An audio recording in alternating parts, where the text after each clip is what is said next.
ایرو تکیلداری سوری گلک راپور هبون هاتن وشاندن یک جوان راپورا کنگره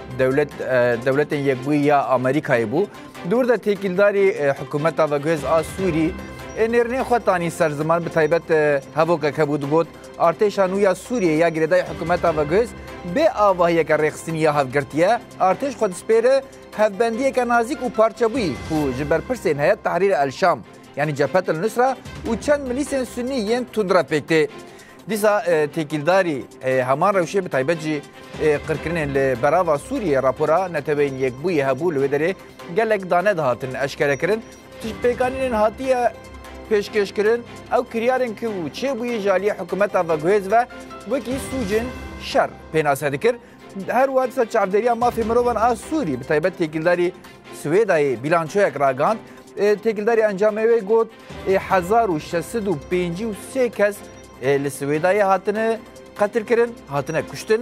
دیسا ناس سویدا دور پیچه کدیه او بانگوازیه دیگه جبو آلیکاریین نامنتوی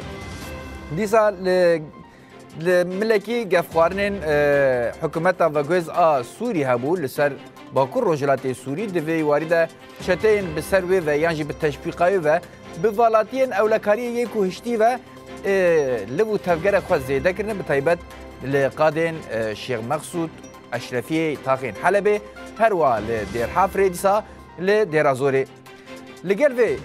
پیوندین حکومت آوگوز سوری و دولت ترک نا گلکی نقاشه به تایبت دو پشتی داخلیانین کو